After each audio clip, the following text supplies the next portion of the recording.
In the quiet village of Idu-Oma, a place where the red earth meets the morning harmattan breeze, there lived a little girl named Adaora. She was 8 years old, tiny, bright-eyed, with a small puff of natural hair that bounced whenever she ran. Every December, the whole village buzzed with life, pounding yam before sunrise, children chasing each other with leftover firecrackers, mothers drying rice on wave trays, and in the middle of all this noise, Adaora carried a secret hope. Every Christmas Eve, just as the sun melted behind the tall palm trees, she would drag her small wooden stool outside, sit under the old mango tree, and wait. She waited for Santa Claus. Not the way stories say he comes down chimneys, because in Idu-Oma, no house even had a chimney. She didn't know how he would arrive. She just believed he would. Her siblings teased her. Santa no dey come village. The neighbors laughed softly when they passed. Adaora, it's late, oh, go inside. But every year she sat there, hopeful, patient, full of faith. People thought Adaora wanted toys or sweets, but that wasn't it. Every Christmas, she prayed for just one thing, a storybook.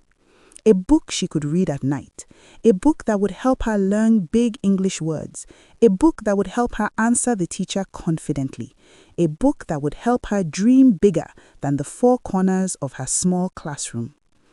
Her mother would smile at her and say, Adaora, my child, books are expensive, but one day, God will make a way. Still, Adaora waited for Santa, eyes full of hope. 3 Christmases passed, 3 nights of waiting, 3 mornings of disappointment. Every year she sat there. Every year her siblings whispered she go still come outside again next year. But Adaora was stubborn in her believing. Her grandmother, Mama Neoma, would call her close and say, My daughter, your hope is a powerful thing. Don't let this world take it from you. So Adaora kept waiting. Then came Christmas Eve 2025.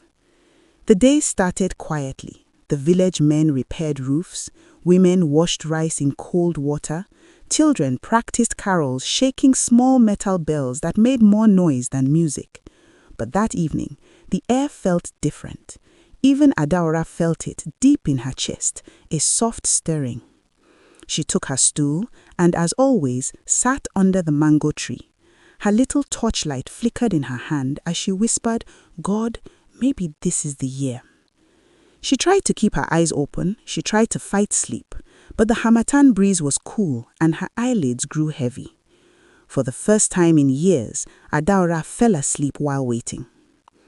Around midnight, the village became still, the kind of stillness that feels holy.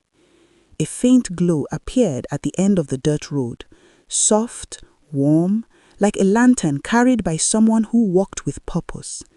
Then came gentle footsteps, slow, steady, almost floating. Out of the thin white harmattan fog emerged a tall figure dressed in red. Not the Western Santa with a huge belly and loud laughter, but a calm, wise traveler wrapped in a long red coat, carrying a wooden box tied with white cloth. His eyes were kind, his steps were light. He looked around the silent village as though he had walked very far. He saw Adaora sleeping under the mango tree, tiny, peaceful, still holding her torchlight. He smiled quietly.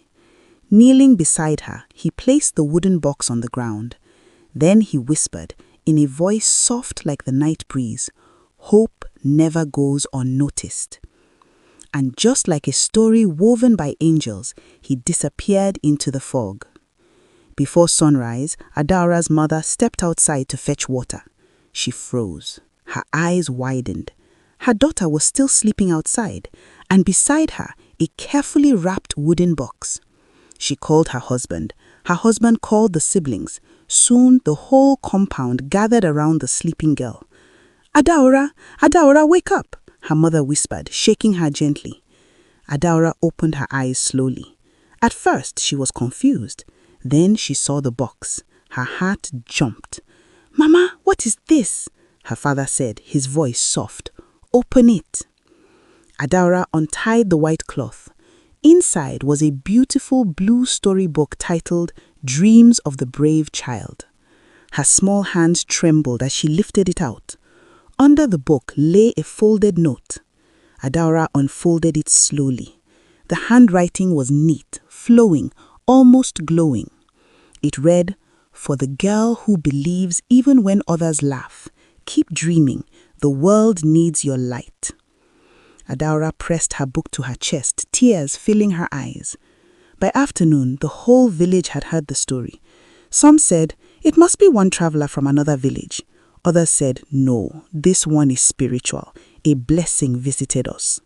Children ran around telling each other, "Santa visited Adaora, Santa visited Idu-Oma." For the first time, everyone looked at Adaora with wonder, not as the girl who waited foolishly, but as the girl whose hope opened a miracle. That Christmas, Adaora didn't stop smiling.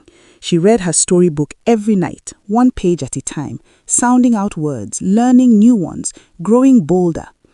By January, her teacher noticed she wasn't afraid to speak anymore. By March, she became the best reader in her class. Whenever people asked her how it happened, she would simply say, "I just believed that God could send anyone, even Santa, to bless a child who keeps hope alive." And so, every Christmas in Idu-Oma, people remember Adaora, the girl who believed, the girl who waited, the girl whose hope opened a miracle for a child. Because sometimes the gifts we desire don't come when we expect, but they come right on time. And hope, true hope, is a light God never ignores.